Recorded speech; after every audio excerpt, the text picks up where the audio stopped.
This is KOLD News 13 Now, live.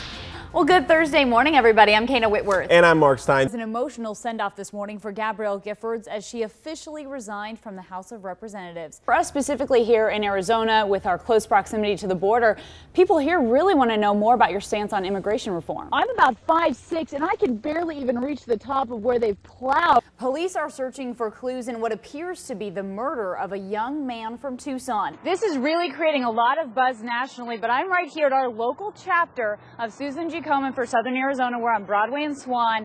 I've learned how to milk a cow, and she did good. There is a lot of exciting things going on. Oh, I think we're gonna go over here. Hold on. Boop, boop. Right. Over here. All right. Oh, there we go. I'm a little. Oh, whoa! There we go.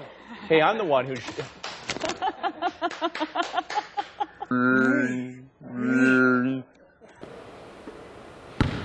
Whoa! Good job.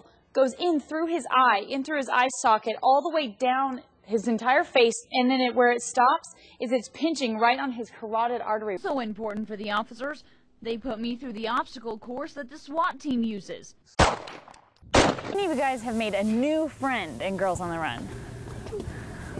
Everyone. I was able to speak with the artist who is doing it, Lee Hennessy, and so she described to me what this area will look like a little bit later this afternoon. So as we show you, the Angel will go right here. A super powerful gun that shoots rounds more than 100 miles away at several times the speed of sound is being developed right now for Navy warships. The 100th year anniversary for the Girl Scouts organization, but one Indiana lawmaker is not celebrating. A New Jersey toddler who had been reported missing was found dead in a septic tank near her home. Authorities are saying the 2-year-old was reported missing yesterday afternoon. After a 3-hour search, police say they found the toddler's body in a sewage tank. Investigators say the girl may have fallen through a hole in the tank. Emergency crews worked through the night to retrieve the child's body. That investigation is ongoing. Also this morning, a very disturbing investigation out of Hawaii today. Police continue to search for leads after a child's fingers were found in a dumpster. We stood on this lawn as a memorial began to build, and when it came to the condition of Congresswoman Gabrielle Giffords, we clung to words like cautious optimism. Now, a year later, we can hear from Gabby herself about her continued fight. I'm getting stronger. I'm getting better. Her words don't come as easy, but the impact is not lost. As with each step in her recovery, her strong will moves the community of Tucson and the rest of the country all pulling for her. The initial part of her recovery is what doctors called quick but small. She started by squeezing her husband's hand, then playing with his wedding ring. I would have glossed that over. If I walked into a room and saw someone sort of fumbling a ring, I wouldn't know what to make of that. But when Mark told me that, in fact, that's what she would always do. When they'd go out to dinner, she'd grab his ring off his hand and actually start playing with it. That was a regular thing she did. That obviously has incredible significance.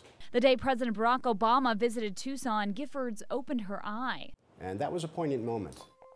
She gained strength. She started standing, even taking a few steps on her own.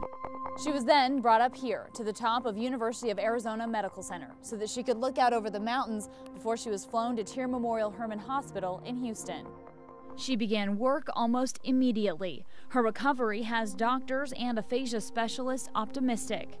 Pelagie Beeson, head of speech, language, and hearing sciences at the University of Arizona, says Giffords can show improvement for years to come. I feel optimistic in terms of her continuing to get better. I know that it takes a lot of work, and I know that certain things are always going to be difficult, vulnerable. Chris Connolly, who is currently Giffords' speech pathologist at Tier Memorial Hermann in Houston, says while the gains aren't always great, they are moving forward. We have seen steady improvement. Giffords has even sent weekly topics from her chief of staff here in Tucson, and with practice, she can now lead her staff in discussions through video conferencing. Where I've heard that she is considered the most positive person in Congress. After knowing her, I understand why. She is a true delight. Giffords' character and strength have been revealed by this tragedy. The nurses who cared for her on January 8th say she was fighting the second she was wheeled into the ICU. I just knew she was going to be fine. I don't know how to explain that, but I just knew she was going to be okay. Her fight is far from over, but she's been an inspiration to all of us. I'm Kayna Whitworth for KOLD News 13, live local, late breaking. It's math class at Huachuca City Middle School. Time to answer a question and upshoot the hands of the boys and boys. These 7th graders are part of an idea from Crystal Wambach, a teacher at Huachuca City School. Her goal is simple, to bring up not only grades, but confidence as well, and so far, so good. For all the boys, their grades skyrocketed because we don't have the girls to lean on, so we actually have to use our brains. He seems wise beyond his years, but he's taken advantage of his new learning environment. While the boys are pulling up their grades, the girls are gaining in confidence. 8th grader Brittany Prestoy says she's noticed her female classmates taking on leadership roles that are typically owned by the boys. Well, a lot of the girls that are really shy get to actually speak up because they're not embarrassed of the boys. Mrs. Wambach, who teaches 7th and 8th grade math, says she uses the same lesson plans, just different teaching methods when it comes to single-gender classrooms. Boys want repetition. They want the math problems over and over again. Girls want to take one problem, analyze it, and now let's try another one. So is this a classroom of the future? The proof is in the pudding. At the end of the year, it's really the test scores that will determine the success. As for personal growth, the kids seem to be enjoying the idea. It's quieter than with the boys, and we get a lot more work done. I'm not trying to show off.